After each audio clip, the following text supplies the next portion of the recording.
ओम नमः सिद्धेभ्यः जय श्री ओम नमः सिद्धेभ्यः जय श्री ओम नमः सिद्धेभ्यः।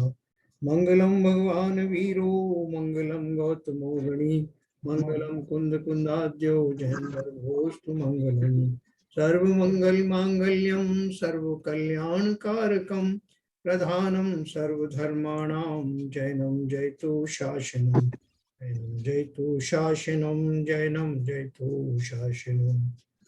तो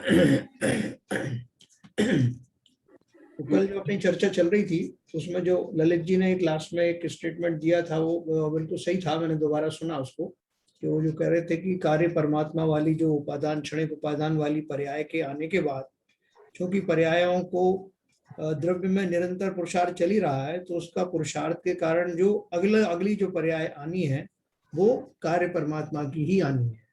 तो बिल्कुल सही उनका अंडरस्टैंडिंग थी। तो अब अपन आगे चलेंगे। आज अपन पढ़ेंगे क्रमबद्ध पर्याय का स्वरूप, है ना। ये बहुत इंटरेस्टिंग टॉपिक है और इसको पढ़ने और समझने से हमारी बहुत सारी आकुलताएं समाप्त हो जाने वाली हैं।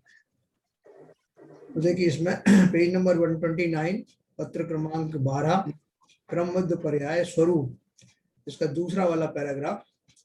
सर्वप्रथम क्रमबद्ध पर्याय कहते किसे हैं इस बात को हम देखते हैं। स्वभाव पर्याय विभाव पर्याय के समान यह कोई पर्याय होगी ऐसा मत सोचना। ऐसे पर्याय अपन लगाते रहते ना, स्वभाव विभाव पर्याय। तो यहाँ पर्याय शब्द किस लिए कहा गया है, ये बोल रहे हैं यह पर्याय नहीं है अपितु वस्तु की परिणमन संबंधी व्यवस्था है कि जो परिणमन होता है वस्तुओं में वो कैसे घटित होता है। ये अपन देखें तो अपने खुद ही सहज में लगेगा कि ऐसा ही होता। तो उसकी परिभाषा देखते हैं। जिस द्रव्य की जो पर्याय जिस क्षेत्र में जिस काल में जिस निमित्त की उपस्थिति में जिस पुरुषार्थ पूर्वक जैसी होने वाली होगी उसी द्रव्य की वही पर्याय उसी क्षेत्र में उसी काल में उसी निमित्त की उपस्थिति में उसी पुरुषार्थ पूर्वक वैसी ही होती है, अन्य प्रकार से नहीं होती। ठीक है सर। तो इसलिए विकल्प कहाँ रहा, कोई विकल्प नहीं। ऐसा होता तो मैं ऐसा कर लेता, अरे भाई साहब होता ये होता तो वो हो जाता, कुछ नहीं होता। जो हुआ है वही होता है ना। तो देखो क्या बोल रहे हैं वस्तु व्यवस्था के इस नियम को ही क्रमबद्ध पर्याय कहते हैं। मतलब क्रमबद्ध पर्याय में न केवल काल आया कि वो घटना कब घटित होगी, न केवल सीक्वेंस आएगी कि किसके बाद क्या होगा, बल्कि उसमें जो जो 5 समवाय उपस्थित रहने वाले थे वो भी निश्चित थे, नक्की थे, उनमें कोई फेरबदल संभव था ही नहीं। देखो आगे चलते हैं। इस परिभाषा से यह ज्ञात होगा कि यह मात्र पर्याय यानी कार्य संबंधी व्यवस्था नहीं है, अपितु इसमें सर्व प्रकार के कारणों की अर्थात उपादान निमित्त की, द्रव्य क्षेत्र काल की, भाव निमित्त की, पांचों ही समवायों की और साथ साथ कार्य की यानी उस पर्याय विशेष की भी चर्चा है। जो पर्याय घटित हुई, घटना भी तो एक पर्याय है ना। गत अनेक पत्रों द्वारा जिन कारणों की हमने विस्तार से चर्चा की है उन सब कारणों तथा कार्य की सुव्यवस्थित व्यवस्था का स्वरूप कथन करने वाला यह सिद्धांत है। क्रम अर्थात एक के बाद एक, क्रम से एक साथ नहीं, और बद्ध यानी नियमित अर्थात निश्चित, नक्की, और पर्याय का अर्थ है द्रव्य या गुण का परिणमन। इसी को आत्मख्याति शास्त्र में क्रम नियमित कहा है। ये जो क्रमबद्ध, इस पिछले पैरा को जरा दोबारा बताएंगे, क्योंकि यह मात्र पर्याय यानी कार्य संबंधी व्यवस्था नहीं है। हाँ नहीं, जो कार्य हुआ है जी, जो पर्याय आई थी उस क्षण उस क्षेत्र उस काल में, हाँ तो वो तो कार्य परमात्मा कार्य संबंधी व्यवस्था ही थी ना। नहीं देखो, जो जैसे मैंने आपको बताया ना, मैंने अपने शब्दों में आपको बताया था कि ये जो है खाली वो कार्य जो घटित हुआ है उसकी प्रक्रिया मात्र नहीं है, हाँ वो बात सही है, वो उसमें खाली पांचों है कि समवाय मिलना जरूरी है, हर चीज की जरूरत है। हाँ, जो घटना हाँ घटित हुई है उस हाँ घटना में ऐसे बोलते, ऐसा नहीं कह सकते साहब वो घटना जो मेरी घटित हुई है अगर दूसरे उसमें समवाय होते तब भी वही होता। नहीं नहीं वो बात नहीं। हाँ अच्छा इसका मतलब ये है, हाँ, it has to be read in conjunction with all five समवाय। Yes sir, yes sir. ठीक है, ओके। घटना जो घटित होगी तो उसमें घटना मात्र जो है वो फ्रोजन नहीं है, सारे ही समवाय फ्रोजन ही है। तो देखो ये बहुत जबरदस्त सिद्धांत। देखो इस विश्व के प्रत्येक द्रव्य की, और देखो ये चीज कहाँ से निकली है, ऐसा नहीं है कि किसी विशेष जो है लेखक या लेखिका की मन की ये एक सोच है। ये हमारे जो है जितने शास्त्र हैं उन सब में किसी ना किसी रूप में इसका वर्णन आया है। आत्मख्याति नाम का जो ग्रंथ है उसमें आप पढ़ेंगे तो उसमें क्रमबद्ध की जगह उन्होंने क्रम नियमित शब्द इस्तेमाल किया। तो शब्द कुछ भी हो लेकिन सिद्धांत यही है। इस विश्व के प्रत्येक द्रव्य की सत्ता अनादि अनंत है। यह सत्ता उत्पाद व्यय द्रव्यात्मक है।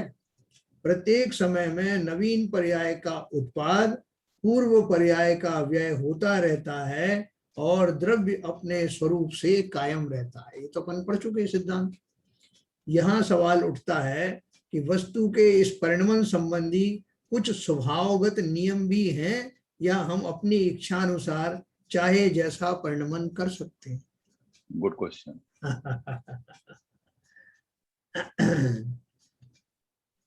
इस प्रश्न का समाधान यह है कि प्रत्येक द्रव्य उसके स्वयं के निश्चित क्रम के अनुसार परिणमित होता है। यह क्रम प्रत्येक द्रव्य का अपना अपना निश्चित है। प्रत्येक परमाणु का, प्रत्येक जीव का तथा अन्य सभी द्रव्यों का यह पर्याय क्रम अपना अपना भिन्न भिन्न है ना। अलग अलग वस्तु होंगी तो अलग अलग उनका क्रम होगा, लेकिन सबका क्रम तो होगा ना कुछ। हर जीव का भी अलग होगा, हर एक जीव का अलग होगा, हर पुद्गल का अलग होगा, एक एक परमाणु का अलग अलग होगा, लेकिन होगा सबका क्रम और उसके स्वभाव के अनुसार होगा, उसी तरह से चलता रहेगा। प्रत्येक परमाणु का, प्रत्येक जीव का तथा अन्य सभी द्रव्यों का यह पर्याय क्रम अपना अपना भिन्न भिन्न है। इसी कारण से वर्तमान काल में विविध द्रव्यों की पर्यायों में विभिन्नता पाई जाती है। नींबू के पेड़ में जो फल लगेंगे उनका अपना परिणमन है, उस वृक्ष का अपना कितने कितने समय के बाद उसमें फल आने शुरू होंगे, कितने काल बाद उसमें कौन सी शाखा पे कितने कितने फल लगेंगे, उनका रंग क्या होगा और वो किस काम में आएंगे, उनमें गुण क्या होंगे, वो पेड़ कितना ऊंचाई तक जाएगा। फिर अपन जामुन के वृक्ष की तरफ जाए तो उसका परिणमन अलग होगा, पीपल का पेड़ का अलग होगा, ऐसे सभी का। इसी तरह जीवों में है। देखो आज सबने बताया ना, आज उसमें किसी ने व्हाट्सएप भेजा था कि 6 + 3 = 9। फिर किसी ने लिखा 5 + 4 is also equal to 9, 1 + 8 is also equal to 9। तो इसका अर्थ क्या है? इसका अर्थ क्या है कि इवन जीव जो मोक्ष की मार्ग में जा रहे हैं उनके भी कुछ समय तक तो उनके अलग अलग वो चलते हैं क्रम, पर्याय, पर्यायों का जो क्रम है उनका सबका अलग अलग चलता है, लेकिन सबको 9 लाना है। 5 + 4 = 9, 1 + 8 = 9। अल्टीमेटली सबको वही मिलना है। 9 पे मिलना है। हाँ, 9 के चक्कर में आना है, इसलिए 99 के चक्कर। वो जो 3 आता है ना, अधोकरण, अधःकरण, पूर्वकरण और वो जो है अपना निवृत्ति, उन सब में बोलते हैं लास्ट में जो है, लास्ट में जाकर के सबके भाव एक जैसे हो जाते हैं। जब वो श्रेणी चढ़ते हैं तो श्रेणी चढ़ने में जो गुण स्थान पढ़ते हैं उसमें एक स्थान ऐसा आता है जहां सबके भाव वही के वही होते हैं, सब जो जीव सिद्ध बनने वाले हैं, अरहंत बनने वाले हैं। पहले प्रारंभिक भूमिका उनके सबके क्रम अलग अलग चलते हैं, लेकिन एक स्टेज पर आकर के उनके सबका 9 आ जाता है, ठीक है ना।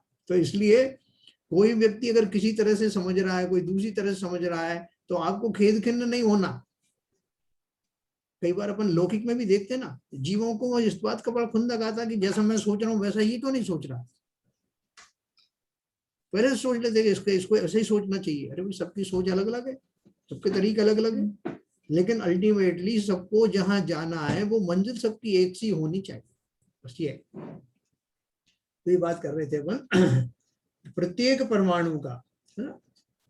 यह क्रम प्रत्येक द्रव्य का अपना अपना निश्चित है, प्रत्येक परमाणु का, प्रत्येक जीव का तथा अन्य सभी द्रव्यों का यह पर्याय क्रम अपना अपना भिन्न भिन्न है। इसी कारण से वर्तमान काल में विविध द्रव्यों की पर्यायों में विभिन्नता पाई जाती है ना। बाकी पुद्गलों का तो अपन देखते ही है कि जैसे कैसे कैसे घटित होता है। जब वो मिट्टी होती है तो मिट्टी से थोड़ा सा सख्त होती है, सख्त होने के बाद में वो और सख्त होती है तो वो पत्थर बन जाता है, कालांतर में वो पत्थर बढ़कर चट्टान बन जाता है। ऐसे परिणाम उसमें चलते रहते हैं, मिट्टी में हर एक द्रव्य के ऐसे परिणाम चलते रहते हैं। तो इसी कारण से वर्तमान काल में जीव द्रव्य का भी ऐसा ही है कि सभी जीव अलग अलग सोच रहे हैं, अलग अलग। अगर हमने इस सिद्धांत को समझ लिया तो हमें किसी से वो नहीं होगा, हम आकुल व्याकुल नहीं होंगे कि ये इस तरह से क्यों सोचता है, ये इस तरह से क्यों बात करता है। अभी हो जाते हैं ना, हम खेद खिन्न हो जाते हैं कि साहब वो उसका बोलना ठीक नहीं है, उसको चलना नहीं आता, उसको ये करना नहीं आता। हम दुनिया भर की समीक्षा करते हैं और हम कंपेयर किससे करते हैं, अपने से, कि मैं आइडियल हूं, मेरे जैसे क्यों नहीं हो रहा है। ईर्ष्या की उत्पत्ति भी इसी तरह से होती है। जितने भी हमारे खोटे परिणाम होते हैं वो इसीलिए होते हैं कि हम ये चाहते हैं कि बाकी सारे द्रव्य जो है मेरे अनुरूप ही या मेरे समान ही क्यों नहीं परिणाम रहे। तो इसका आंसर आ गया इसमें कि कोई भी द्रव्य ऐसा हो भी नहीं सकता कि जो दूसरे की एकदम कॉपी हो।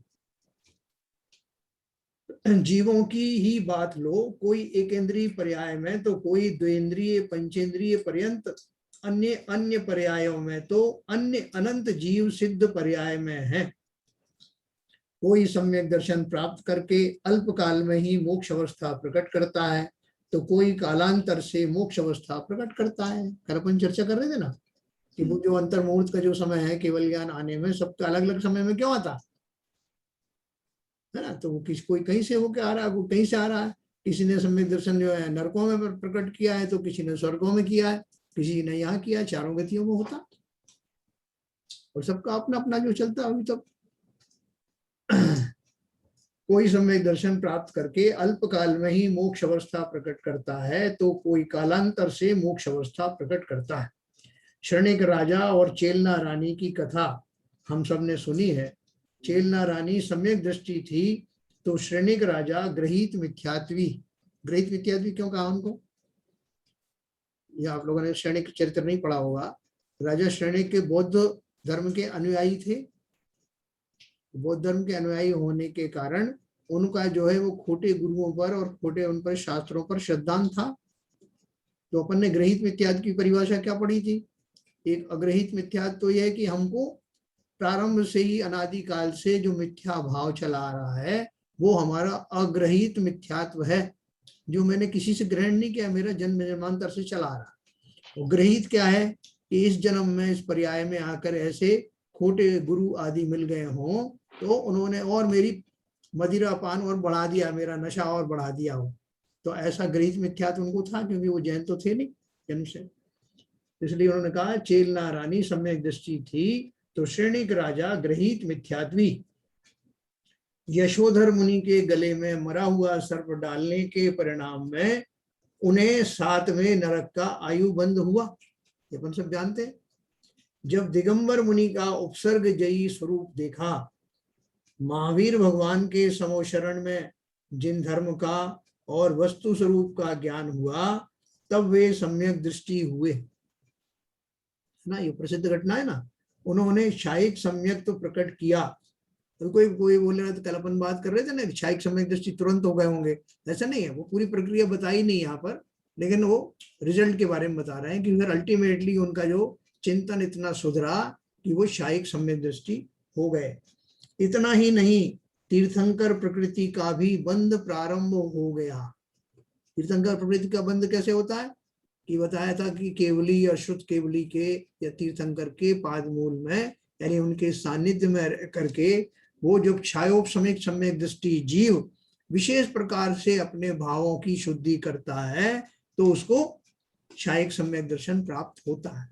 और सम्यक दृष्टि जीव ही तीर्थंकर प्रकृति का बंध प्रारंभ करने के बाद उसके बाद कई कई भावों में चला जाता हो। पूरा के पूरा बंद अभी नहीं हुआ, शुरुआत हो गई। जिस समय शुरुआत हुई उस समय वो सम्यक दृष्टि था और वो तीर्थंकर के इनके पादमूल में बैठ करके उसके भाव ऐसे बने वो तो सब हो गया, लेकिन उसके बाद में उसमें समय और धीरे धीरे वो बंद होता रहता है। नरकों में चला गया तो वहां भी बंद चालू है, दूसरी पर्याय में चला गया तो वहां भी चालू है। यहाँ तक कि जब मुनि बन गया तो मुनि बनने के बाद में वो उसका जो है आगे के गुणस्थान में 8वें गुणस्थान तक का वो जो है उसका जो मैक्सिमम पीक है वहां तक जिसका बंद होता है ना, वो अपन आगे चर्चा करेंगे कैसे होता है कभी। तो फिलहाल बात इतनी है। क्षायिक सम्यक प्रकट किया, इतना ही नहीं, तीर्थंकर प्रकृति का बंद प्रारंभ हुआ। 7वें नरक की आयु की स्थिति घटकर पहले नरक की आयु हो गई। अपन जानते ना, अगर 7वें नरक की स्थिति होती तो कितनी होती? 33 सागर, जो किस अनंत काल है। क्योंकि कुछ नियम है ना कि पहले नरक का मिनिमम और मैक्सिमम कितना होगा, दूसरे का कितना होगा, 7वें नरक की इतनी आयु। तो वो घट करके वो पहले नरक का जो है, पहले नरक का शायद 10,000 से शुरू होता है, कितने से होता है, लेकिन वो उनका आया कितना घटने के बाद में, कितना घट गया, 33 सागर से घट करके और वो इतने हजार हो गया। वर्तमान में श्रेणिक राजा का जीव पहले नरक में है। राजा श्रेणिक का जीव कहाँ है? पहले नरक में है। वहां 84,000 वर्ष की आयु भोग कर वह इस भरत भूमि के उत्सर्पणी काल का पहला तीर्थंकर होगा। श्रेणिक राजा के पहले जो सम्यक दृष्टि बनी थी वह चेलना रानी स्वर्ग की सागरों की आयु भोगते हुए चौथे गुणस्थान में रहेगी, पश्चात कालांतर से मोक्ष प्राप्त करेगी। यहाँ करेगी शब्द यूज किया है, लेकिन वो करेगी होगा या करेगा होगा, बताओ। उसकी आत्मा करेगी, करेगी उसकी कि आत्मा करेगा? मोक्ष प्राप्त करेगी। देखो वो थी आपकी बात। उन्होंने उसी जी, में जी, फेमिनिन जी जेंडर लगा मोक्ष, दिया। जी मोक्ष प्राप्त करेगा, उसकी आत्मा मोक्ष प्राप्त करेगी। देखो ये मैं आपको किस लिए स्पेशली किस लिए बताया कि वो सम्यक दृष्टि है। चेलना रानी जिस समय थी उस पर्याय में भी सम्यक दृष्टि थी। अब सम्यक दृष्टि पूर्वक उन्होंने तप आदि किया, रेखाव्रत दिए, धारण किए, तो स्वर्ग में जाकर के सम्यक दृष्टि जीव जो है वो स्त्री पर्याय में नहीं जाता। तो उन्होंने निश्चित ही स्त्री पर्याय का छेद किया और वहां पर देव बने।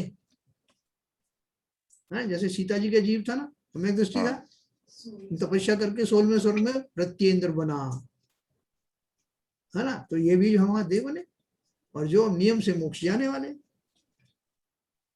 अब जब ये पढ़ेंगे राजा श्रेणिक चरित्र पढ़ेंगे तो उसमें जो है ना चेलना के बारे में, उनकी विद्युता के बारे में, उनकी सारी चीजों के बारे में पढ़ेंगे तो बहुत रोमांच आएगा, इतनी विदुषी थी वो। चौथे गुण स्थान में रहेगा, पश्चात कालांतर से मोक्ष प्राप्त करेंगे। कोई सम्यक्त प्राप्त करके उसी भव में मोक्ष प्राप्त करता है, तो कोई सम्यक्त से भ्रष्ट होकर मिथ्यात्व में जाकर अर्ध पुद्गल परावर्तन काल तक, जो कि अनंत काल है, तब तक जन्म मरण रूपी संसार में ही रुलता रहता है और पश्चात सम्यक प्राप्त करके मुनि बनकर मोक्ष प्राप्त करता है। देखो एक इवेंट और बताई बीच में, क्या बताई? सम्यक दर्शन जो होता है, चाहे उपसमयिक सम्यक दर्शन, उपसमयिक सम्यक तो अंतर्मुहूर्त से ज्यादा रहता ही नहीं। अब वो सम्यक जब छूटता है तो वो उसके दो तरह का हो सकता है, दो तरह की चीजें घटित हो सकती है। एक तो ये कि वो मिथ्यात्व में चला जाए वापस, और एक ये कि वो छायोपसमयिक सम्यक्ति में कन्वर्ट हो जाए, तो फिर उसका काल 66 सागर तक का है, बहुत लंबे समय। हाँ, छायक सम्यक जिसने प्राप्त किया है वो मिथ्यात्व में जा सकता है। क्षय की बात नहीं कर रहे हैं, अच्छा अच्छा, क्षय की बात नहीं कर रहे हैं हम, दो सम्यक की बात कर रहे हैं। कौन कौन सी? पहला तो औपसमयिक सम्यक, सबको जब होता है पहली बार तो औपसमयिक ही होता है। जी हाँ। जब कोई जीव मिथ्यात्व से सम्यक में आता है तो जब उसे सम्यक पहला सम्यक होगा, पहला मतलब जब भी मिथ्यात्व से सम्यक्त होगा तब तब वो जो है औपसमयिक सम्यक्त ही होगा। और फिर औपसमयिक सम्यक्त चूंकि अंतर मुहूर्त उसकी अवधि ही है, उसके बाद नियम से दो घटनाएं घट सकती हैं। या तो वो मिथ्या दृष्टि बन जाए फिर से, क्योंकि वो अनंतानुबंधी की कषाय वगैरह सब आ जाती हैं, या मिथ्यात्व की जो कषाय वो जो प्रकृतियां वो उदय में आ जाती हैं, थोड़े से काल के लिए रोक के रखा था ना अपन ने। तो वो या तो मिथ्या दृष्टि में चला जाएगा या फिर वो छायोपशमिक सम्यक दृष्टि बन जाएगा। छायोपशमिक सम्यक दृष्टि उपशम सम्यक्ति जैसा तो शुद्ध नहीं है, लेकिन मिथ्याद भी नहीं हुआ है। तो उसमें जैसे अपन ने बताया ना, जैसे पानी में थोड़ा सा जो सेडिमेंट्स तैरते रहते हैं, कुछ निकल गए हैं और कुछ बने हुए हैं, उस दशा में वो छायोपशमिक सम्यक दृष्टि के रूप में बना रह करके और वो 66 सागर तक रह सकता सम्यक दृष्टि। उसका मिनिमम काल है अंतर्मुहूर्त। छायोपशमिक सम्यक दृष्टि का मिनिमम अवधि है अंतर्मुहूर्त और मैक्सिमम अवधि है 66 सागर। इतने समय तक वो रह सकता है। अब वो जो, अब इन दोनों की दशा आगे बताता हूं। जो औपशमिक सम्यक दृष्टि था और जो मिथ्यात्व में चला गया, तो मिथ्यात्व में कितने समय तक रह गया वो, कितने समय तक रहेगा वो? अर्ध पुद्गल परावर्तन काल तक मिथ्या दृष्टि बना रहेगा, अनंत काल तक। सम्यक दर्शन हो गया एक बार, लेकिन अब उसे क्या कहेंगे? टाइटल उसका रहेगा सादी मिथ्या दृष्टि। अनादि नहीं रहा वो। जिसने वो चेन ब्रेक कर दी है एक बार, जिसने अपनी एलिजिबिलिटी प्रूव कर दी है कि वो सम्यक दर्शन प्राप्त करने के लिए एलिजिबल है, उसको अब कितना ही समय लगने दो, वो सम्यक दृष्टि फिर से होगा, इसकी गारंटी है, भले कितना काल लगने दो। तो एक तरह के जीव वो है, वो स्ट्रीम लाइन में चले गए। आपको लगेगा नहीं, देख हमने कितनी बार हमको सम्यक दर्शन हुआ और छूट गया। ऐसा नहीं कि हमने सम्यक दर्शन प्राप्त नहीं किया, कई कई बार जो है आया और छूट गया, लेकिन वो हमारा वो छायोपशमिक वाला उतने काल वाला नहीं मिला। और उसके बीच में अगर हम छायक उसमें कन्वर्ट हो जाते तो वो सम्यक दर्शन फिर कभी जाता नहीं, छायक सम्यक दृष्टि। ठीक है ना? तो अब छायोपशमिक का जो काल है वो अंतर्मुहूर्त से लेके 66 सागर तक है। जी हाँ। तो इसमें या तो वो वापस औपशमिक में आ जाए या अपने को अपग्रेड करके छायक सम्यक में चला जाए। बहुत बढ़िया आपने बात कही है, बहुत बढ़िया बात कही। देखो ये जो दशा आपके मन में आई ना, जो वो छायोपशमिक सम्यक दृष्टि जीव को जब श्रेणी आरोहण करना होता है, श्रेणी आरोहण करता है ना, 8वें गुण स्थान से श्रेणी शुरू होती है, उस समय उसको उतनी पावरफुल सम्यक की जरूरत होती है जो कि छायोपशमिक सम्यक में वो पावर नहीं। तो वो क्या करता है उस पावर को लाने के लिए, जो अपना कसारा घाट चढ़ने के लिए क्या करते हैं? डबल इंजन लगा देते हैं, है ना? तो वहां भी वो द्वितीयोपशम सम्यक उत्पन्न करता है। आपने कहा ना औपशमिक सम्यक में आ जाना चाहिए, तो वो द्वितीयोपशम सम्यक प्राप्त करता है। उसकी प्रक्रिया मैं आपको कभी बताऊंगा अभी, जब वो कैसे द्वितीयोपशम सम्यक आता है। और उस पूर्वक उतनी प्रखरता के साथ अब वो चढ़ता है, तब वो श्रेणी चढ़ता है। लेकिन कौन सी श्रेणी चढ़ता है? उपशम श्रेणी चढ़ता है, जो 11वें गुण स्थान तक जाके समाप्त हो जाता है। और अगर वो जो है छायक सम्यक दृष्टि हो गया इस बीच में, तो वो अल्टीमेटली वो भी उपशम में भी जा सकता है और उतर करके वापस, लेकिन जब भी जीव मोक्ष जाएगा तो वो छपक श्रेणी वाली श्रेणी से जाएगा, यानी छायक सम्यक दृष्टि होकर ही जाएगा। तो वो दूसरा डबल इंजन वाला नहीं चलेगा, है ना? लेकिन वो डबल इंजन वाला जो है, हाँ कुछ पूछ रहे कोई? वो सम्यक छूट जाता है, वो कौन सा कहलाता है? जो मतलब मोक्ष मार्ग नहीं ले जाता, फिर से मिथ्यात्व में ले आता। हाँ, उपशम श्रेणी में जाता है ना, वो उपशम श्रेणी में जाता है। तो वो जाने वाला जो जीव है वो छायोपशमिक सम्यक्त वाला जीव है, जिसने श्रेणी चढ़ने से पहले द्वितीयोपशम सम्यक्त भी प्राप्त कर लिया। द्वितीयोपशम सम्यक्त कैसे होता है? अपन अब जब भी औपशमिक सम्यक्त कैसे मिलता है जब ये पढ़ेंगे, उसी प्रक्रिया से द्वितीयोपशम सम्यक्त होता है। ठीक है? और उस पूर्वक वो जीव श्रेणी चढ़ता है और 11वें गुण स्थान तक जाता है। 11वें गुण स्थान के बाद जाकर के वो नीचे आ जाता है। कई बार तो नीचे तो आना ही है। 11वें के बाद में वो 12वां तो नहीं पढ़ता हमको रास्ते में, 11वें के बाद वो नियम से नीचे आ जाते हैं। तो उसके सारे नियम मैं आपको बताऊंगा कि जो उपशम श्रेणी चढ़ने वाले जीव हैं उनका क्या होता है, सब अपन पढ़ने वाले हैं। गुण स्थान चर्चा में सब आने वाला है। अभी यहाँ थोड़ा सा आया था इसलिए मैंने आपको शॉर्ट में बता दिया। तो वो शॉर्ट में इसलिए बताया कि देखो ये बोल रहे हैं ना कि अलग अलग जीवों की अलग अलग प्रकार की प्रोसेस चलता है, प्रक्रियाएं चलती हैं। तो वो जो जीव सम्यक दर्शन जिसका छूट गया है वो अनंत काल तक, बहुत लंबा चौड़े काल तक भी मिथ्या दृष्टि रह सकता है और बाद में आ जाएगा सम्यक में। एक तो ये दशा वाला जीव है। दूसरा है, देखो लिखा ना, कोई सम्यक प्राप्त करके उसी भाव में मोक्ष प्राप्त करता है, तो कोई सम्यक से भ्रष्ट होकर मिथ्यात्व में जाकर अर्धपुद्गल परावर्तन काल तक, जो कि अनंत काल है, तब तक जन्म मरण रूपी संसार में ही रुलता रहता है और पश्चात सम्यक प्राप्त करके मुनि बनकर मोक्ष प्राप्त करता है। ऐसे बहुत सारी कहानी आएंगी भी जिसमें ऐसे कौन से जीव थे इन्होंने ऐसा ऐसा किया। सर एक प्रश्न था यहाँ पे, बोलिए।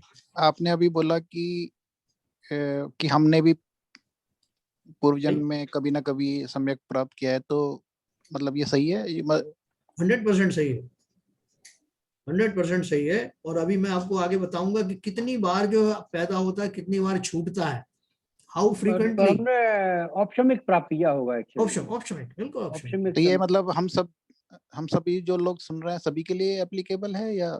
बिल्कुल, आपको छोड़ने वाला नहीं हूं मैं, हम सब साथ चलेंगे।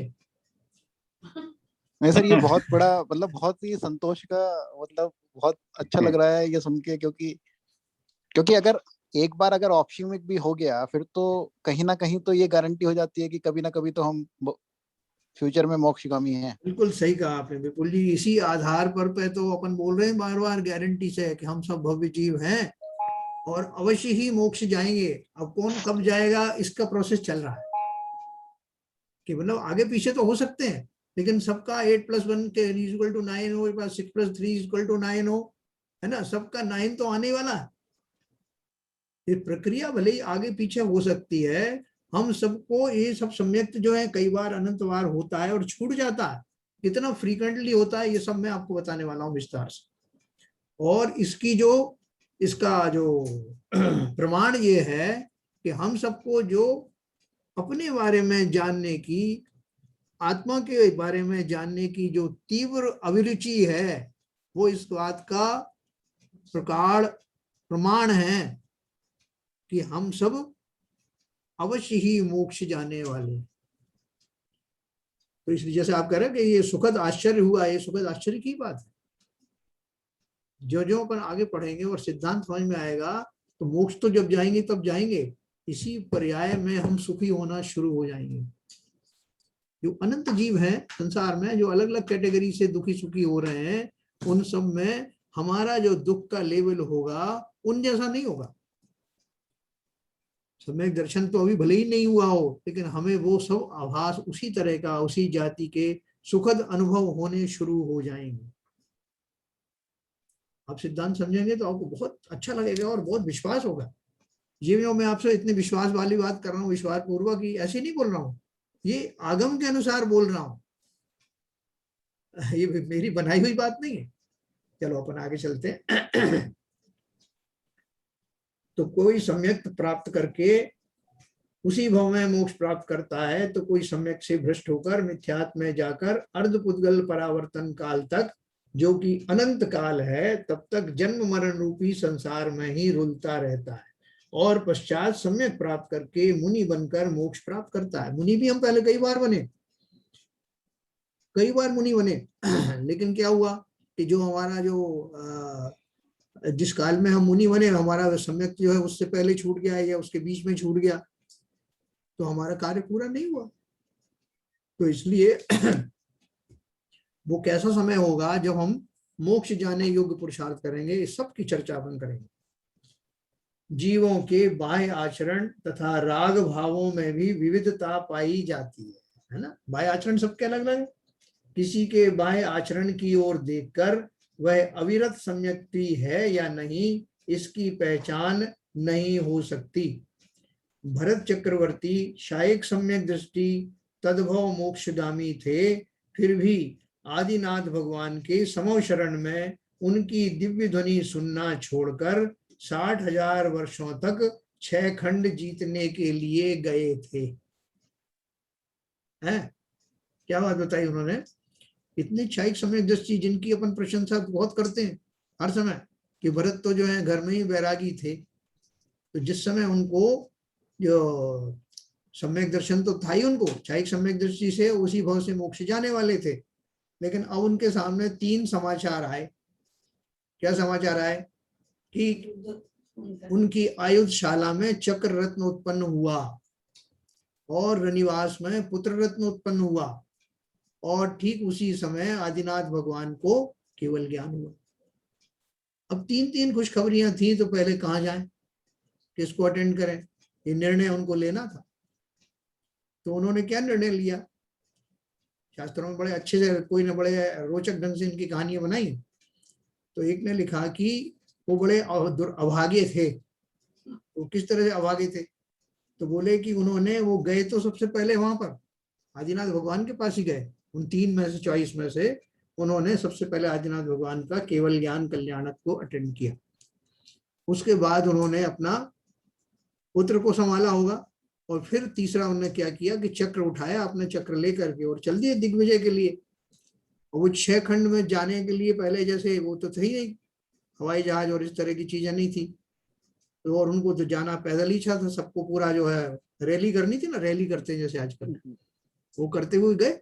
तो उसमें उनको 60,000 साल लगे पूरे 6 खंड को जो है जीतने में। और युद्ध कहीं नहीं करते, उनमें चक्र देख करके ही लोग जो है मस्तक झुका देते। उस काल में इतनी उतनी उनकी जो मृच खंड के जो राजाओं की लड़कियां होती हैं, उनसे उनकी शादी ब्याह भी होते हैं, बहुत कुछ होता। तो उसमें उनको 60,000 साल लग गए। तो लोग बोलते हैं कि वो जब उनके दादाजी को केवल ज्ञान हुआ, तो अगर वो चाहते तो अपना वो काय का दिग्विजय छोड़ देते उस समय, 60,000 साल कम थोड़ी होता। तो उनके चरणों में बैठ करके रोज दिव्यधनी सुनते, उसकी बजाय वो अपना राज भोगने के चक्कर में वहां चले गए, 6 खंड का राज। तो ये उनकी एक स्टेट बनी, एक दशा ऐसी हुई जिसमें उन्होंने, जैन साहब जी वो तो सम्यक दर्शी थे शायद, हाँ, फिर ऐसी दशा क्यों बनी? यही तो बात आ रही है। हाँ, इसी का तो वर्णन आ रहा है कि एक सम्यक दृष्टि होने के बाद भी ये दशा आई उनकी। मिथ्यात्व में चले गए? नहीं, मिथ्यात्व नहीं गए, मिथ्यात्व नहीं गए। बात ये चल रही है कि समय की हर एक जीव का परिणमन अलग अलग होता है, अलग अलग काल में अलग अलग होता है। एक तो ये बात हुई।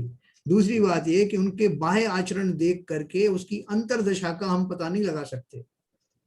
60,000 साल तक वो भले ही जो है उन्होंने वो की दिग्विजय, लेकिन अंदर में तो उनके वो आत्मा राम ही जमा हुआ था। लेकिन सर क्षयक दृष्टि अगर थे तो जी। उनके भाव कैसे बनने चाहिए थे? उनको चक्रवर्ती बनने का भाव तो क्षयक दृष्टि को नहीं आना चाहिए ना? हाँ, चक्रवर्ती तो पहले बन गए ना, अभी थोड़ी बने हैं ताजे ताजे। वो नहीं, तो पिछले जन्म का जो है वो पुण्य लेके आए थे ना, तो जब वो उनको चक्रवर्ती पद अपने आप मिला। नहीं, तब तक मिला नहीं ना चक्रवर्ती पद, तो उन्होंने 6 खंड जीते तब मिला है ना। नहीं, वो तो उसका एक प्रक्रिया है, उसके प्रोसेस है। राजा तो बने ना वो, प्रोसेस पूरी होगी तभी तो चक्रवर्ती कहलाएंगे। हाँ, वो तो वो प्रोसेस वो करते ही हैं। चक्रवर्ती जब पद की प्राप्ति होती है तो वो उसका एक पार्ट होता है। और दूसरी बात देखो, बात यही, अपन रामचंद्र जी की बात भी तो यही करते हैं कि जब वो क्षयिक सम्यक दृष्टि थे तो उनकी सीता का हरण हुआ तो उन्होंने विलाप क्यों किया। लक्ष्मण जी को जब जो उनका मृत्यु हुई तो कंधे पे लाद के क्यों घूमते रहे। अपन ही बात करते हैं कि नहीं।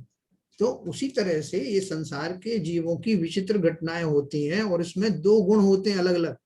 एक तो मिथ्यात्व गुण बदल करके सम्यक गुण हो जाता है, वो श्रद्धा गुण की पर्याय है।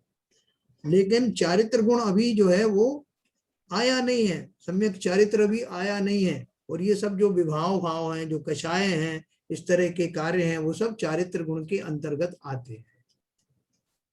हम सबको तुरंत प्रभाव से यही समझ में आता है कि अगर सम्यक दृष्टि है तो वो है, ये कैसे कर सकते हैं। अच्छा, मतलब सम्यक चारित्र नहीं है, सम्यक दृष्टि और सम्यक ज्ञान है उनका, ये सब, हाँ, सम्यक चारित्र नहीं प्रकट हुआ। चारित्र में समय लगता है। जैसा भी क्वेश्चन है जी बोले। तो आदिनाथ भगवान भी सम्यक दृष्टि थे, क्योंकि वो अभी अपने जो जिस भाव में वो तीर्थंकर बने, उससे पहले वो अहमेंद्र रह के आए थे जी। अहमेंद्र बन के आए थे काफी सालों तक, मतलब कई सालों तक वो, मतलब हजारों सालों तक वो अहमेंद्र रहे, फिर उन्होंने जन्म लिया। और यहाँ पर भी उन्होंने काफी समय तक जो है साधुओं की सेवा करी, साधुओं का मतलब वो किया, जैन धर्म का पालन किया। लेकिन तो वो जब लास्ट में जाके जब उनका टाइम आया, जब ही उन्होंने फिर वो दीक्षा ली और फिर वो 1000 साल तक किया। तो ये सब मतलब उससे डिपेंड नहीं करता है कि मतलब कि इस भव में बनना है तो कब बनना है, वो भी उसके लिए टाइम और समय और वो जो आपका उदय आता है, जो कर्मों का उदय है, और वो सब निश्चित होता है। हाँ वो तो है। आदिनाथ भगवान का आप क्या बोल रहे हैं, उनको तो वो जन्म से ही हो जाता है ना सब, उनका तीर्थंकर पना के जो प्रक्रिया है सारी शुरू हो जाती है। हाँ, उस जन्म वो में भी थोड़ी उन्होंने सेवाएं वो कर किसी और की सेवा की। नहीं, हाँ सेवा मतलब जब वो राजा थे, वो तो थी उनकी नहीं, आदिनाथ भगवान के तो जी। काफी साल तक तो राजा रहे ना वो, हाँ हाँ बहुत साल तक राज किया, बिल्कुल। और राज किया तो उस टाइम में भी काफी मुनि वगैरह होते थे, हाँ हाँ तो उनका भी उनके शहर में आते थे तो काफी वो उसका धर्मोलाभ लेते थे, और काफी उनको वो करते थे, हाँ आदर करते थे। हाँ हाँ तो मेरा कहना ये है कि जैसे वो भी जैसे अहमिंद्र रह के आए थे, हाँ और नेक्स्ट फॉर्म में आते ही इमीडिएटली तीर्थंकर नहीं बने, वो भी हाँ उनको भी तीर्थंकर तो बिल्कुल काफी सही है। साल लगे, हजारों, और वो जो भी उनकी उम्र है वो लगी उसको बनने में। तीर्थंकर प्रकृति का उदय कब कहा जाता है मालूम आपको ललित जी? जब वो बालक का जन्म होता है, जब उसको जो गर्भ कल्याणक में रत्नों की वृष्टि करते हैं तब भी नहीं होता, जब जन्म कल्याणक बनता है तब भी नहीं वो तीर्थंकर बने हैं। ये तो जो उपचार से वो इंद्र आदि उनकी जो है भावनता है, श्रद्धा इसलिए करते रहते हैं। तीर्थंकर नाम प्रकृति का तो उदय जब ही होता है जब जीव को केवल ज्ञान होता है। उनके तभी समय में ना मुनि नहीं होते हैं ना साधु, उनके समय में साधु और मुनि नहीं थे। उन्होंने ही धर्म की शुरुआत की थी। हाँ, उन्होंने तभी वो आदिनाथ कहलाते हैं, इसीलिए उनका नाम, शुरुआत उनसे हुई थी इस काल में। उनके समय में पहले, उनसे पहले धर्म नहीं होता है, ना साधु होते हैं ना मुनि होते हैं। तभी तो उनका आहार चर्या में 6 महीने लग गए, क्योंकि किसी को आहार की चर्या ही नहीं मालूम थी कि कैसे होती है मुनि की। बराबर बराबर। मगर जैन साहब, ये आदिनाथ भगवान का जैसे आप बोलते हैं तीर्थंकर प्रकृति का बंध तो पिछली पर्याय में ही हो जाता है, हाँ जी हाँ जब आयु बनती है।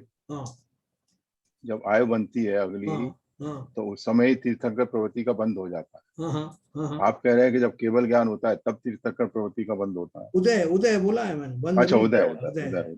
हाँ वो ठीक, वो समझ। उस समय वो जो है तीर्थंकर वास्तव में कहलाते हैं। हाँ वो बात सही, उदय तो जब ही होगा जब केवल ज्ञान, सुनने में गलती होगी। उसके पहले के सब उपचार होते घटित होते हैं, वो घटनाएं हाँ होती वो हैं उनका जो प्रकृति का बंद हो चुका है तो वो सारी क्रियाएं चलती करते रहती हैं। हैं। जैसे कोई राजा बनने वाला होता है तो लोग पहले से उसकी सेवा करने लगते हैं ना, तो उस तरह से है वो। तो इसका मतलब सर ये हुआ कि आदिनाथ भगवान सबसे पहले सिद्ध थे, मतलब उससे पहले सिद्ध नहीं थे कोई भी? नहीं ये कैसे भ्रम हुआ आपको? सिद्ध तो अनंत सिद्ध है, आज से नहीं है। सृष्टि के जब से सृष्टि है तब से सिद्ध भी है। नहीं, ये पॉइंट आया ना कि आदिनाथ भगवान से पहले मुनि नहीं होते थे। नहीं अपन ने देखा है ना कि जो उत्सर्पणी अवसर्पणी काल होते हैं ना, 20 कोड़ा कोड़ी सागर का, तो वो जो सृष्टि की जो जब वो एक बीच में वो आता है ना अपना प्रलय काल आता है, षष्टम का छठवें काल के बाद में, उसके बाद में सृष्टि की पुनर्रचना होती है, ऐसा कहा जाता है ना।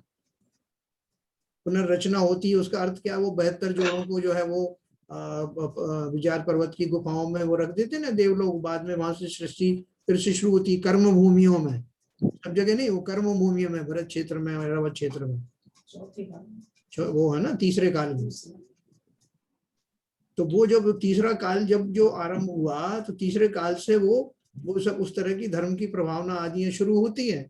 तो ऐसा कहा जाता है कि वो सृष्टि की रचना पूरी हो, सृष्टि मतलब संपूर्ण सृष्टि की बात नहीं है, वो उस पर्टिकुलर कर्म भूमि की, ओके। भरत और ऐरावत क्षेत्र में। तो वो उसके में आदिनाथ भगवान पहले थे, उनके पहले कुलकर थे, उनके पिताजी एक कुलकर थे, कुलकर का भी एक पोस्ट होती है ना। तो एक तो वहां से शुरुआत होती, धर्म की शुरुआत का अर्थ ये है। अभी देखो दूसरी चीज है कि वो हमारे सुधा सागर महाराज कहते हैं, वो कहते हैं धर्म की शुरुआत शांति सागर महाराज से हुई, शांतिनाथ भगवान से हुई। वो किस अपेक्षा से बोलते हैं, वो थोड़ा सा उसको क्वालिफाई नहीं करते, तो लोग ये समझते हैं कि आदिनाथ भगवान से भी धर्म शुरू नहीं हुआ, शांतिनाथ भगवान से हुआ। लेकिन एक्चुअली क्या है कि बीच बीच में वो धारा विच्छिन्न हो गई धर्म की, लेकिन फिर शांतिनाथ भगवान के समय से वो निरंतर जारी रही, उन्होंने रिवाइव किया था। रिवाइव करके वो कंटिन्यू चली गई। जैसे आप कहते हैं कि अगले जो 24 तीर्थंकर होंगे, तो जो पहले तीर्थंकर होंगे उनकी भी स्थिति वही होगी जो आदिनाथ भगवान की। हाँ करेक्ट? बिल्कुल बिल्कुल बिल्कुल। तो इसका मतलब ये है जैसे विपुल जी पूछ रहे हैं सिद्ध तो अनंत काल से रहे हैं, चलते रहेंगे। हाँ। जो तीर्थरों की श्रृंखला है हाँ। वो उपसर्गी काल और उपसर्गी काल के हिसाब से हाँ। हर काल में काल के वो बाद में जब सृष्टि फिर से जो है बनती है, तब उसमें जो पहले तीर्थंकर होते हैं तो वो उनको पहले ही कहा जाएगा कि वहां से पहले ही शुरुआत कहा जाए। तो आदिनाथ भगवान इस काल के प्रथम तीर्थंकर हैं। बराबर। जैसे अगले 24 तीर्थंकर अपने जो डिफाइंड हैं वो अगले काल में उनकी उत्पत्ति होगी। ये अवसर्पणी काल का जो है वो प्रथम तीर्थंकर थे वो। यस। ठीक है ना। उसके बाद में अच्छा दूसरा एक और बात ध्यान रखना कि मुनि जब जो तीर्थंकर जब दीक्षा लेते हैं तो वो किसी आचार्य से दीक्षा नहीं लेते, वो स्वयंभू होते हैं, स्वयं ही अपने गुरु होते हैं। ओम नमः सिद्धेभ्य करके तो उन्होंने ओम नमः दीक्षा ली थी। दीक्षा ले लेते हैं वो स्वयं से। पहले तीर्थंकर नहीं, सभी तीर्थंकर। अच्छा अच्छा, ये सभी तीर्थंकरों के ऊपर लागू होता है ओके कि वो उनको स्वयंभू होते हैं। ठीक है सर, ऐसी बहुत सारी जिज्ञासाएं अपनी आएंगी, बहुत सारा आना भी चाहिए। अच्छा, क्लियर होती जा रही है। हाँ, अब इसलिए मैं बीच बीच में वो उसमें जहाँ जो शब्द आता है उसको यथा योग्य मैं डिस्कस आपको बता देता हूँ। तो देखो ये अच्छा अंकल जी, हाँ, ये जो अपन भूतकाल के 24 तीर्थंकर हैं, तो जो पिछला जो अवसर वो जो भी अवसर उसके तीर्थंकर होंगे फिर जो भूतकाल में थे। भूतकाल में जो तीर्थंकर थे वो क्या हुआ? जैसे त्रिकाल 24 ही है ना। 24 ही रहती ना। त्रिकाल 24 भूत वर्तमान और भविष्य के अपन ने जो अभी आएगा उसमें, और जो भूतकाल की है तो वो निकल चुकी है, मतलब जो बिल्कुल बिल्कुल बिल्कुल। देखो भरत और ऐरावत क्षेत्र में 24 तीर्थंकर होते हैं ना, और वहाँ विदेश क्षेत्र में 20 होते हैं। वहाँ की सीरीज वो दूसरी चलती है 20 तीर्थंकरों की। तो ऐसे हर एक उसमें वो चलते रहेंगे। 30 24 ही अपने लगाते हैं ना। 30 24 ही कैसे लगाई? 10 क्षेत्र है ना। 5 ऐरावत, 5 हाँ 10 क्षेत्र उनके, 3 हो गई, एक भूतकाल की, एक वर्तमान और एक भविष्य का। इसलिए तो 720 हो गई। 10 into 3, हाँ बराबर। ठीक है ना, 30 में 24 का गुणा कर दिया तो 720 हो गया। 720 होगी ना। हाँ बराबर। देखो ये जो पैराग्राफ है मैं आपको बहुत अच्छे से समझाना चाहता हूँ, जो अभी मैंने पढ़ा, क्योंकि इसमें लेके बहुत भ्रम हो जाते हैं और हम वहीं पहुंच जाते हैं। जीवों के बाह्य आचरण तथा राग भावों में भी विविधता पाई जाती है। किसी के बाह्य आचरण की ओर देखकर वह अविरत सम्यक्ति है या नहीं, इसकी पहचान नहीं हो सकती। अविरत का अर्थ क्या है यहाँ पर? कि जो अभी जिसने अभी व्रत आदि धारण नहीं किए हैं लेकिन सम्यक दृष्टि हो गया है, क्योंकि वो व्रत आदि धारण करने वाले की तो चर्चा लोग करते नहीं ज्यादा, क्योंकि उन्होंने तो ऐसा किया ही नहीं। जब जीव जो है मुनि बन जाता है तब थोड़ी वो ये सब करता है कि कंधे पे लाश लाद कर घूम रहे हैं अपने, या जो है इस तरह की सीता जी का विलाप कर रहा है, तो वो तब तो ये घटनाएं होती नहीं है। तो इसलिए वो खाली उतना ही पोर्शन जिसमें चारित्र सम्मिलित नहीं है, ऐसे सम्यक दृष्टि के बारे में ही चर्चा उन्होंने की है ना, जिससे आपको भ्रम ना हो जाए। और वो अपने को तो अभी भी होता है, चारित्र तो हम भूल जाते हैं, हम सम्यक दृष्टि को पकड़ करके उसको चारित्र में स्थापित करना चाहते हैं कि ऐसा कैसे कर रहे हैं रामचंद्र जी शायद सम्यक दृष्टि होके, और ऐसा ये क्यों कर रहे थे। तो इसलिए उन्होंने सबको बताया। भरत जी ऐसे क्यों कर रहे थे, जैसे आपने बोला कि उन्हें तो जाना ही नहीं था, दिग्विजय करने क्यों गए वो, तो अभी उनकी वो अवस्था नहीं आई, यही तो समझा रहे हैं कि वही सर कल की बात है सर, मेरी डॉटर छोटी 12वीं में है, वो सॉरी 12 साल की, वो रामायण देख रही थी जी। तो रामचंद्र जी ने जब उसको मारा लड़ाई युद्ध में, तो वो जो विभीषण के भाई को मारा, तो विभीषण विलाप करने लगा, तो उसको बहुत समझाने लगे कि मतलब आत्मा अमर है और ये सब। और अगले दिन जब लक्ष्मण उनके ब्रदर को चोट लगी तो विलाप करने लगे। तो वो उसने मेरे से क्वेश्चन पूछा कि ऐसा क्यों। बहुत बढ़िया, बहुत बढ़िया। देखो ये बचने बहुत अच्छी जिज्ञासा। हाँ देखो ये सब विचित्रताएं हमको समझना है, नहीं तो हम बड़े जो है या तो कंफ्यूज हो जाते हैं, क्या रहे कुछ समझ में नहीं आता, कभी कुछ बोलते हैं कभी कुछ बोलते हैं, और या बोलते हैं अपन आंख बंद कर लो, जैसा सुन रहा है वैसे ही मान लो, क्या करना है। ऐसा नहीं, हमको पूरी अच्छी तरह से उस सिद्धांत को समझना है कि ऐसा क्यों होता है, ऐसा भी होता है, तो इसमें क्या गलत है या क्या सही। सिद्धांत ही है, समझते तो वो भी थे लेकिन है ना, सिद्धांत तो सिद्धांत। अब देखो भरत चक्रवर्ती का वो एग्जाम्पल देके यही तो सिद्ध कर रहे हैं कि वो जो व्यक्ति था जो उसी भव से मोक्ष जाने वाला है, जो चरम शरीरी है, शायक सम्यक दृष्टि है, उसके द्वारा जो घटनाएं घटित हो रही हैं उनको देख करके हमें बड़ा ताज्जुब होता है।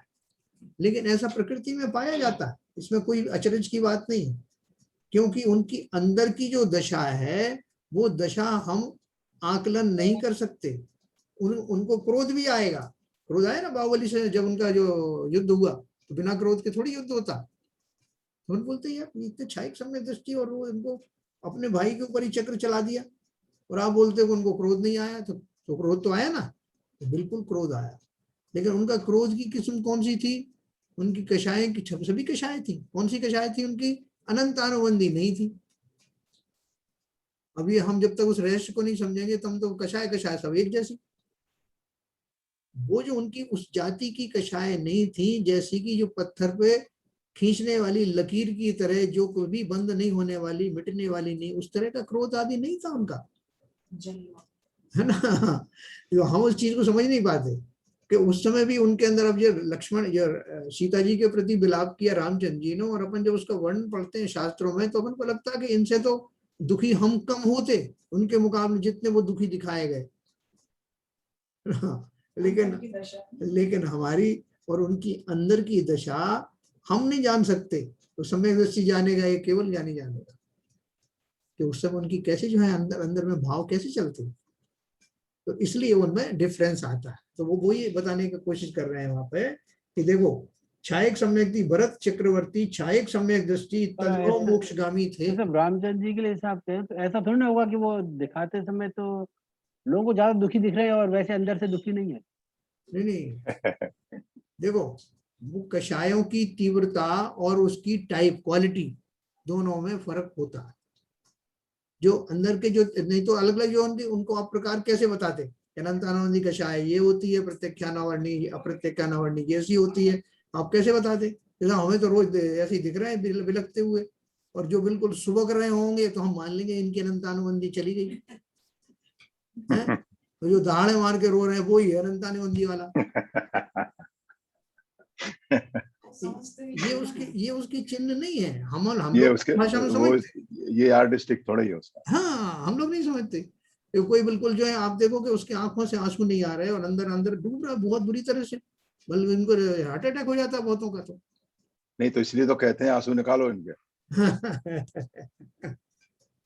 तो ठीक है। तो देखो ये चीज थोड़ी सी जो सिद्धांतिक बात है वो अपन को समझनी पड़ेगी। और अंकल जी, इसमें समय अवधि का भी होता है ना कि 6 महीने से ज्यादा नहीं रहेगी अनंतानुबंधी, अप्रत्यक्षान 15 दिन से ज्यादा नहीं रहेगी, ये भी इसमें आता है ना? हाँ देखो ऋतु, ऐसा है, वो इस बात को साबित करने के लिए, समझाने के लिए चीज आती है कि वो अगर अनंतानुबंधी जाति की कषाय है तो वो जो है लंबे समय तक टिकी रहती है ना, क्योंकि वो जीव अपने परिणाम में वापस आता नहीं। उसी से उससे निर्णय होता है कि कौन सी टाइप की ये कषाय थी। उसको समझाने के लिए ऐसा उसको बताया जाता है। कोई पत्थर की रेखा से उसको कंपेयर करता है, कोई बोलता है कि 6 मंथ जो है 6 महीने तक वो टिकी रह सकती है, जबकि जल में खींची गई लाइन ज्यादा देर तक टिकती नहीं है। ये सब समझाने के लिए, वो टाइप समझाने के लिए, क्योंकि अपन केवल ज्ञानी तो हुए नहीं, तो अपन को समझाने के लिए सिम्टम बताए गए कि ऐसा सिम्टम है उसका। क्योंकि अनंतानु अपन बोलते हैं मैं तो साहब उसको कभी माफ नहीं करूंगा, चाहे मैं इस जीवन तो क्या अगले जन्म में भी उससे बदला लूंगा। तो ये जो भाव है उनको कैसे बताया जाए? तो बताया जाता है कि ऐसे भाव रखने वाला जीव की अनंतानुबंधी कषाय, ये उस अपेक्षा से बताया जाता है। ठीक है ना। अच्छा। देखो ये जो थे ना हनुमान जी के पिताजी पवन कुमार का होता है ना, पवन कुमार जिन्होंने की अपनी पत्नी अंजना को तुरंत सगाई के बाद या शादी के तुरंत बाद छोड़ दिया था और 22 वर्ष तक उनकी सुध नहीं ली। वो कैसे दुखी हुई, कितनी कष्टों में वो रही, उनको बिल्कुल ही नहीं उसके ऊपर जरा भी रहम आया, है ना। और कैसे थे वो, उसी भाव से मोक्ष जाने वाले थे। हनुमान जी जैसे कामदेव पुरुष के जो है पिता हैं, तो उनके ऐसे भाव क्यों बिगड़े? समय दृष्टि तो वो है, तो रही होंगे, तभी तो ये सब हुआ। मोक्ष गए उस समय। अब वो चकवा चकवी का प्रसंग मैंने आपको सुनाया था, वो जब उनका 22 साल का वो समय पूरा हो गया, तब उनको एकदम याद आया कि मैंने ये क्या किया।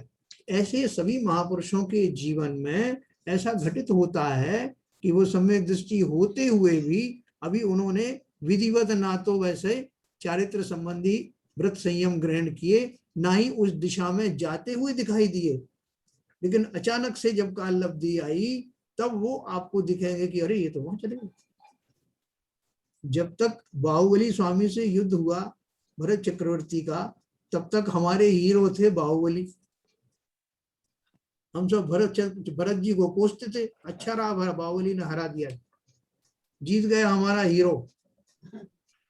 और बाद में जब वो बाहुबली तो चले गए, उसके बाद जब भरत जी की कथा शुरू हुई कि वो अपने महल में भी ऐसे उदासीन रहते थे 96,000 रानियों के बीच में, तो हमें उनकी महिमा जागृत हुई, वो हमारे हीरो बन गए। तो ऐसे घटनाओं के आधार पर हमें समझ में आता है, अच्छी घटनाओं के आधार पर तो हम अच्छा मानते हैं, लेकिन बुरी घटनाएं जब घटित होती हैं तो हमको लगता है कि ऐसे कैसे सम्यक दृष्टि, समझ में ना। तो चारित्र मोहिनी और जो हमारा श्रद्धा गुण और जो चारित्र गुण जो है दोनों अलग अलग होते हैं। चारित्र गुण तुरंत नहीं आता, उसमें समय पड़ता। जैसे मैंने एक उदाहरण आपको बार बार देता हूं कि जब किसी पेड़ को जड़ से उखाड़ दिया जाए और बाहर पटक दो उसको, तब भी वो तुरंत सूखता नहीं, जड़ से हट गया है।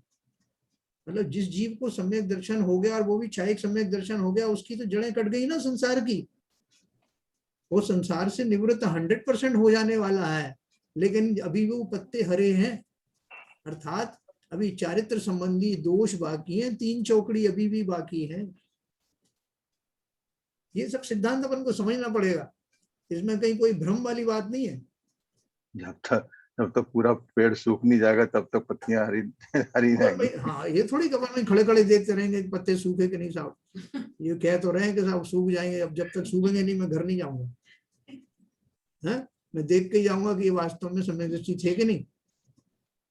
तो ये सिद्धांत हमको बहुत ध्यान से सुनना है, समझना है, और इसमें कुछ भी ऐसा अनर्गल नहीं है कि किसी के लिए तो कुछ नियम हो, किसी के लिए कुछ नियम।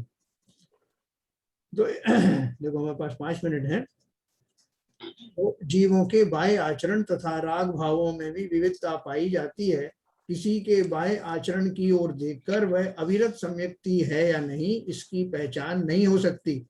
भरत चक्रवर्ती क्षयिक सम्यक दृष्टि तद्भव मोक्षगामी थे, फिर भी आदिनाथ भगवान के समो शरण में उनकी दिव्य ध्वनि सुनना छोड़कर 60,000 वर्षों तक 6 खंड जीतने के लिए गए थे। ये बाहर के देखने वाले की दुनिया वालों को तो यही लगेगा ना कि कैसे सम्यक दृष्टि, और तुम बाद में जो है अपने ढोंग बताते हो कि मेरा मन नहीं लगता महलों में, और तुम क्यों गए थे चक्रवर्ती में वहां ढूंढने के लिए। तो हर एक समय की हर एक घटना के अलग अलग भाव होते हैं, और उसका जब होनार आती उस घटना की, तब उनके भाव वैसे हो जाते। और इस समय भी कोई मिथ्यात्व रूपी परिणाम थोड़ी थे, अगर होते तो वो केवल ज्ञानी के सबसे पहले 3 अच्छे अवसरों में से सबसे पहले केवल ज्ञान कल्याणक अटेंड करने क्यों जाते। इसका मतलब ही है कि वहां कहीं ना कहीं तो सुलग रहा था ना, उनके अंतर्भाव तो अवश्य ही उत्कृष्ट जाति के ही थे। नहीं तो हम जैसे लोग होते साहब, देखो ऐसा है कि दिव्य जो खिड़ती रहेगी, इसमें क्या है, वो बैठा ही है बाबा, उसको उनको और काम ही क्या है, तो देते रहेंगे दिव्यदानी। तो अपन जो है, अपन तो पहले जो है अपने बेटे के पास चलो सबसे पहले काम, और वहीं से बेटे को भी साथ में रख लेंगे रथ में, और फिर चलते हैं अपन को 6 खंड जीतने के लिए। बाबा कौन सा भागा जा रहा है। लेकिन देखो अलग अलग जीवों की अलग अलग भाव होते हैं, अलग अलग समयों में। ऐसी भी घटना होती है कि पहले आपको वो बहुत युद्ध वगैरह में उन सब में पूरे जो है तत्पर दिखाई देती हैं, और बाद में एकदम विरक्त हो जाते हैं, ठीक है ना। तो ये खाली इसलिए बता रहे हैं कि जीवन में हर एक के जीवन काल में अलग अलग समय में अलग अलग घटनाएं होती हैं, और उन घटनाओं के अलग अलग निमित्त बनते हैं। उनमें से जो घटना विशेष की तरफ में ध्यान रखे हुए हूं, ये घटना कब हुई, तो उन्हीं में से वो घटना जब होगी, उसी प्रवाह में से वो घटना घटित होगी, और उसके योग्य उस वस्तु का या उस द्रव्य का पुरुषार्थ होगा। भाव तो उसके अंदर है ही, स्वभाव तो है ही, और उसी समय उसका सुकाल पकेगा, काल लब्धि आएगी, होनार होगी, भवितव्य होगा, और तदनुसार निमित्त भी मिलेंगे, और वो घटना अंजाम को पहुंचेगी, है ना। अपन इस सिद्धांत को दृढ़ करके ये बात कर रहे हैं। एक और पैराग्राफ पढ़ के बंद करूंगा। उनका पुत्र मारीची, किनका पुत्र था वो मारीची? भरत जी का। भरत जी का। आदिनाथ का पुत्र था ना। उनका पुत्र मारीची मुनि दीक्षा धारण करके समो शरण में दिव्य ध्वनि सुना करता था। तो बहुत सारे लोगों को भ्रम होता है, एक बार दिव्य ध्वनि सुन ली तो सम्यक दृष्टि हो ही जाएगा, ऐसा नियम नहीं है ना। तो उनका पुत्र मारीची मुनि दीक्षा धारण करके समो शरण में दिव्य ध्वनि सुना करता था।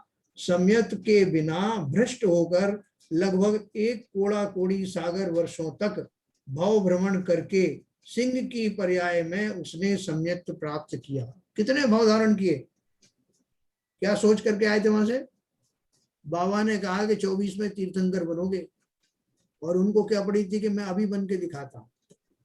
उस चक्कर में वहां से निकल करके वो कितने 363 मत बनाए, कहाँ कहाँ भटकते फिरे, कंदमूल फल खाए, वृक्षों की छालें पहनी, और वहां से उस परिवार पर्याय से निपटने के बाद अकौए के पेड़ बने और भील बने और क्या क्या बने, है ना। वो सब आप 24 तीर्थंकर पुराण में पढ़ेंगे, उसमें मिलेगा आपको सब।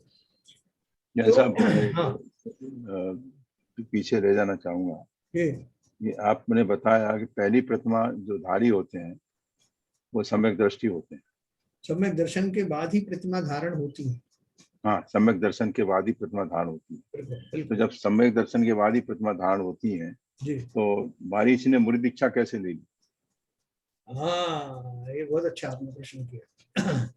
देखो, जो लोग जो है वो मुनि बन गए हैं, उनको उनका सम्यक जो है वो देख कैसे पता लगेगा सम्यक का। और दूसरी बात एक और भी हो सकती है कि उस समय हो सकता है कि सम्यक रहा हो उनको, और जिस समय मुनि दीक्षा ली उसके बाद मिथ्या दृष्टि हो गए हो, ये भी हो सकता है, ये दशा भी हो सकती है ना। और बहुत सारे जो हैं जीव जब अपने दीक्षा ले लेते हैं तो कई बार उनको पता भी नहीं चलता कि उस समय उनको सम्यक दर्शन है कि नहीं। तो ऐसी घटना, क्योंकि वो छायोग सम्यक दृष्टि होने में जो अपन अभी पढ़ रहे थे ना, कई बार आता और छूट जाता, तो ऐसी दशा भी होती है।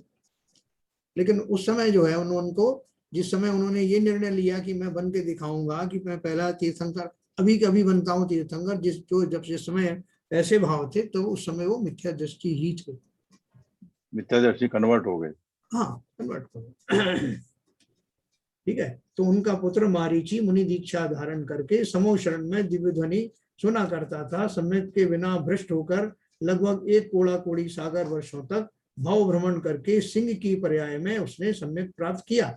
उसके 10 भव पश्चात 24वें तीर्थंकर महावीर होकर उस जीव ने मोक्ष प्राप्त किया, है ना। देखो, उसके पहले तक अपन कितनी गालियां देते हैं उसी आत्मा को, अरे वो मारीच के जीव ने ऐसा किया वैसा किया, इस तरह के खोटे पंथ बनाए और इस तरह से कब किया, वहां उनको चैलेंज करके आया। तो हमारी भाषा क्या होती है, ऐसा किया उसने, और वही हमारे आराध्य बने महावीर स्वामी, जिनकी अपन जन्म जयंती मनाने वाले। तो जीव का वो जो पुरुषार्थ विशेष है उसी की तो पूजा हम करते हैं। तो इसका मतलब वो सिंह पर्याय के बाद भी उसको 10 भव लग गए थे। बिल्कुल बिल्कुल बिल्कुल। सिंह पर्याय की उस पर्याय में उसने विधिवत समाधि मरण पूर्वक प्राण त्यागे, सम्यक दर्शन लेकर के अर्थात पंचम गुण स्थान प्राप्त कर लिया। चौथे गुण स्थान में सम्यक दर्शन होता है और पंचम गुण स्थान में प्रतिमाएं धारण होती, ठीक है ना। और मुनि राजा आए थे उनके, तो इसलिए और उसके बाद भी 10 भव लगे, उसके बीच में बाद में फिर बनते हैं वो मुनि बने, फिर उसके बाद में फिर स्वर्ग में गए। फिर मारीच के बारे में प्रश्न है, ये जो मारीच मुद्देश्य धारण करके समोषण दिव्यध्वनि सुना करते थे, तो समोषण आदित्य भगवान की समोषण को सुनते में रहते थे। हाँ, आदित्य समोषण में जाया करते थे। तो आदित्य के समोषण, इसका मतलब ये भरत चक्रवर्ती के साथ वो वहां पे उनके साथ नहीं गए, ये समोषण टिक रहे। हाँ, ये तो दीक्षा ले ली थी ना उन्होंने पहले ही, वही पुत्र पिता से पहले ही पुत्र ने ले ली थी दीक्षा, भरत जी ने बाद में ली। सब इसीलिए तो बताया सब जीवों का अलग अलग परिणमन होता है। पुत्र को वैराग्य हो गया। देखो, वैराग्य भी कई तरह का होता है। अभी जैसे ये बता रहे थे, प्रमाण सागर जी बता रहे थे, उनसे किसी ने पूछा कि आपको कैसे वैराग्य हुआ, तो उन्होंने बोला हमें क्या आएगा वैराग्य, हम तो कुछ मुनियों के पीछे पीछे चल दिए, तो हमें ऐसा भाव आया कि हमें उनके साथ चलना चाहिए, ये अच्छा है। वो खुद बताते हैं अब कालांतर में जाने के बाद में फिर अंदर के भाव भी ऐसे बनने लग गए। कई बार ऐसी घटनाएं होती हैं। तो उसी क्रम में उसी तरह से आदिनाथ भगवान ने जब भी कोई तीर्थंकर दीक्षा लेते हैं और राजा होते हैं तो बहुत सारे लोग उनके साथ में दीक्षित हो जाते हैं। 500 हजारों लोग, तो उनमें ये भी थे। तो उसमें भावावेश में चले तो गए, लेकिन उस समय उनका चूंकि वैराग्य की वो दशा नहीं थी, इसलिए वैराग्य टिका नहीं और सम्यक दृष्टि थी नहीं, तो उन्होंने एकदम चैलेंज दिया उनको कि आपने कैसे बोल दिया 24 तीर्थंकर। दूसरा कोई होता तो इस बात से खुश भी हो जाता, चलो कोई से सही 24 में कोई ना कोई तीर्थंकर तो बनेंगे ना, लिस्ट में नाम तो है, आखिरी नंबर तो है। अपन से कोई कहते कि भाई आपका अभी वो कोरोना का टीका लगवाने गए थे ना, तुमने कह दिया भाई 100 तक लगेंगे टीके खाली, अपन बहुत खुश हो गए, चलो अपना तो 50 में ही नंबर है, कहीं ना कहीं तो आ जाएगा नंबर। लेकिन अगर किसी आदमी को चैलेंज के कैसे साहब मैं तो पहले नंबर पे आऊंगा, तो ऐसे भाव होने वाले का फिर इस तरह का होता है। तो देखो बहुत बहुत बढ़िया चीज है, इससे सिद्ध होता है। एक प्रश्न मेरा है जी बोलिए। जैसे तिर्यंच योनि में भी सम्यकत्व प्रकट हो जाता है, तो अगर किसी तिर्यंच जीव को सम्यकत्व प्रकट हुआ और उसकी हिंसा प्रकृति है, तो क्या वो हिंसा प्रकृति उसकी छूट जाती है फिर? अरे बिल्कुल नीरजा जी, देखो जो सिंह जो है, जिस समय उसको चारण रिद्धिधारी मुनि ऊपर से उतरे, आकाश चारण रिद्धि होती है ना ऊपर आसमान में आकाश मार्ग से, तो उस समय उसने ताजा ताजा एक हिरण मार करके मुंह में रखा हुआ था, वो छूट गया और वो मुंह उसको खाने ही वाला था, तो वो ऊपर से उतरे, उन्होंने कहा अरे हे सिंहराज, हे मृगराज, ये आप शोभा देता है क्या? आप तो भगवान बनने वाले हो, भगवान बनने के योग्य है आपकी आत्मा, ये क्या कर रहे हो आप? ये हिंसा आपको अच्छी लगती है? काल लब्धि आने के कारण वो एक टक वो सिंह का जीव उन मुनियों की तरफ देखता रहा और मुंह से कब हिरण गिर गया उसे पता भी नहीं चला, और एक टक उसने वही सारे हिंसा के भाव तो एकदम दूर, उसको बड़ी आत्मग्लानि हुई कि मैं ये क्या कर रहा था। और पंचेंद्रिय होता ना जी, तिरंच गति में भी सैनी पंचेंद्रिय होना आवश्यक है। शनि पंचेंद्रिय मन सहित होने वाला पंचेंद्रिय जीव, मतलब ऐसा नहीं कि चींटी को सम्यक दर्शन हो जाएगा। जी जी।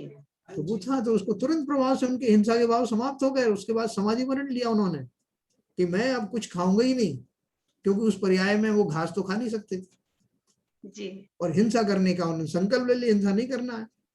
इसलिए मर करके तुरंत प्रभाव से उन्होंने समाधि ऐसी कर ली कि कोई जीव उनको मारे काटे कुछ करे वो उसको रिएक्ट नहीं करते थे, जितनी उनकी आयु बची।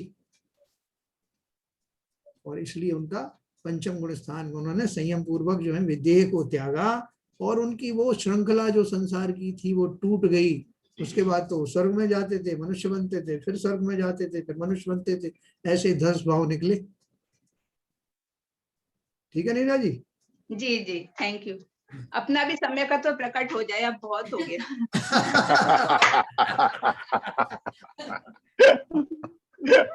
जैसा आपको बहुत परेशान कर दिया। मैंने कल परसों ये बात कही थी ना, बहुत बढ़िया बहुत बढ़िया। देखो जब जीवों को वास्तव में ऐसा लगने लगे, इसी को सम्यक भाव कहते हैं। नीरजा जी ने बहुत कमाल कर दिया, देखो इसी सम्यक भाव कहते हैं। जब संसार अरुचिकर लगने लगे, संसार भय देने वाला लगने लगे, वहां से उबरने का भागने का मन करने लगे, भागने का मतलब पलायन नहीं, भागने करते संसार की रुचि समाप्त हो जाए, समझ लो कि सम्यक दर्शन की नींव पक्की हो गई। अभी बहुत अच्छे भाव आ चले, हम सबके इस तरह से पल्लवित हो रहे हैं ऐसे भाव, ठीक है ना। तो अभी इसी विषय को अपन कल, अभी समय ज्यादा हो गया, कल अपन इसी कंटिन्यू करेंगे, बहुत आपको आनंद आएगा, लंबी चर्चा चलेगी, ठीक है साहब। उससे एक बात सिद्ध होती है जन साहब जी, जो अभाव आता है आपकी लाइफ में वो आपको फायदा ही देने वाला है, नुकसान नहीं। बहुत बढ़िया बात कही आपने, बहुत बढ़िया बहुत बढ़िया। जितने भी जीवों को विरक्ति के भाव आए, वो विरक्ति के क्षणों में कुछ ना कुछ ऐसे प्रतिकूलताएं जरूर नहीं, चाहे वो ऐसी दिखे भी नहीं प्रतिकूलता, जैसे बाल का सफेद हो जाना, तो बहुत बड़ी प्रतिकूलता नहीं है। अपन तो आजकल तो मिलता है ना काला, हो क्या बोलते हैं उसको, कलर लगा लेते हैं। लेकिन जिन जीवों को वैराग्य हो, इतने भर से हो गया, जिन जीवों ने मेघों को जो है इधर उधर बिछुड़ते हुए देखा, मेघों को बिखरते हुए देखा, उनको वैराग्य हो गया। तो ये थी तो प्रतिकूलताएं ऐसे, हर एक तरह की प्रतिकूलताएं होती हैं और वो निमित्त बनती हैं वैराग्य की। ऐसा किसी को नहीं होगा खूब आनंद भोग रहे हैं अपने, उनको चलो भाई अब थोड़ा सा जंगल में थोड़ा सैर करके आए, मुनि बन के भी देखते हैं, ऐसा क्यों है ना। तो वो क्षण अवश्य कहीं ना कहीं प्रतिकूलता वाले ही होते हैं। आपने बिल्कुल सही कहा। चलिए सर, तो आनंद आया सबको? हाँ बहुत आनंद। चलिए ललित जी।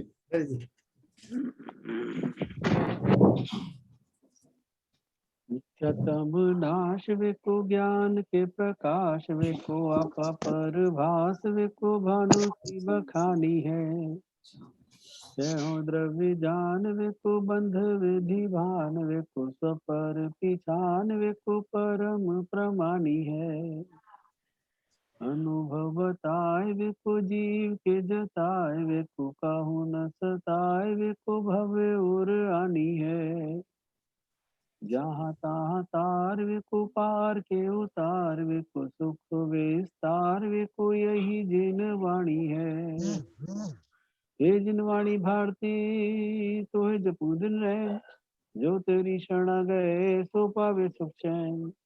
जिन वाणी के ज्ञान से सूझे लोकालोक, तो वाणी मस्तक नमो सदा देते धूप, सदा देते धूप।